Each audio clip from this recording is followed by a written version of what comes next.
le Maroc est bien parti. En tout cas, il a beaucoup de soutien compte tenu vraiment d'un rôle incontestable que le Maroc joue en Afrique aujourd'hui au niveau du sommet de la CEDEAO.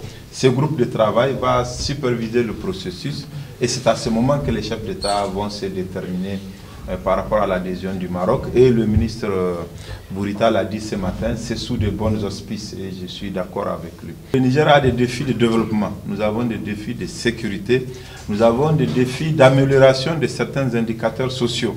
Et sur ces questions, nous avons souhaité que le Maroc continue à nous aider, à encourager les efforts que nous faisons nous-mêmes. Nous avons aussi un projet important du point de vue de la politique internationale, qui est celui d'organiser un sommet en juillet 2019, Inch'Allah, au Niger. C'est le sommet de l'Union africaine. Nous sommes venus présenter à nos frères amis du Maroc ces projets-là et leur dire que leur capacité, leur expérience et le partenariat que nous pouvons faire ensemble sont nécessaires pour aider le Niger à organiser cette importante activité. Je sais qu'au Maroc, c'est assez courant de tenir ce genre de sommet. Au Niger, ce n'est pas encore le cas. Et nous voudrions qu'avec le Maroc, et compte tenu de la portée symbolique du retour du Royaume dans l'Union africaine, que cela soit une occasion où nous pourrions encore montrer un exemple de modèle de coopération sud-sud. Sur la question de la Libye, c'est une question cruciale. C'est vraiment c'est un problème complexe. Vraiment la situation de la Libye et c'est une préoccupation pour nous, notamment nous qui sommes les pays voisins et qui avons des vulnérabilités. Vous connaissez comment la situation au Sahel s'est dégradée aujourd'hui par la présence de groupes terroristes qui mènent des attaques au Mali assez régulièrement, qui attaquent le Niger, qui attaquent le Burkina et qui constituent une préoccupation très importante pour nous. Mais toute cette situation, elle est née de la dégradation de la situation en Libye. Donc tant que nous n'aurions pas résolu la situation libyenne, il n'y aura pas de stabilité au Sahel. Mais nous considérons que cette situation en Libye est très complexe et que les acteurs doivent travailler davantage. Je vais être très diplomate, mais je pense que le premier, c'est éviter les interférences étrangères directes en Libye.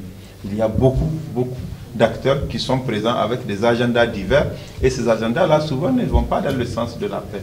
Nous voudrions que le choix et les capacités soient donnés aux Libyens d'avoir un processus démocratique de restauration de l'État libyen. Ensuite, il faut régler la question des groupes terroristes et des milices qui sont en Libye et qui ont la réalité du pouvoir. Il faut arriver à avoir une armée nationale, un gouvernement légitime et reconnu par tous, un gouvernement qui a une autorité sur l'ensemble du territoire.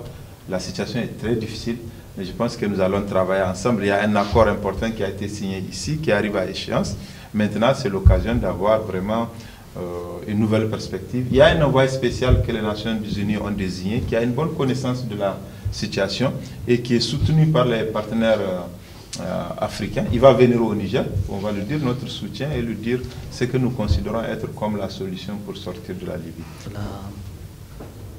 La validité des accords de Skhirat, c'est un faux débat. Ceux qui le posent ne veulent pas le bien de la Libye. L'accord de Skhirat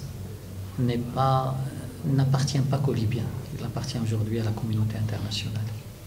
L'accord de Skhirat était censé courir sur 2 ans, du 17 décembre 2015 au 17 décembre 2017.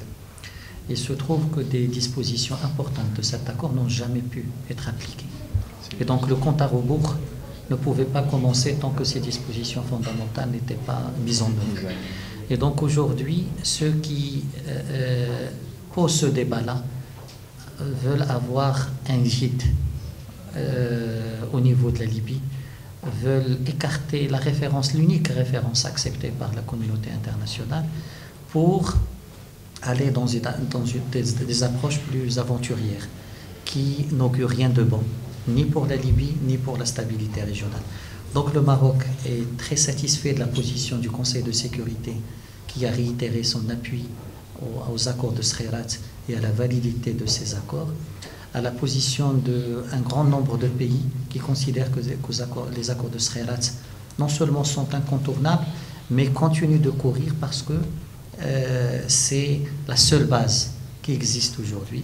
Bien sûr, ils doivent être amendés là où il faut apporter des amendements, mais écarter les accords de Skhirat, c'est aller vers une aventure qui serait néfaste pour la Libye, pour son voisinage et pour la stabilité régionale.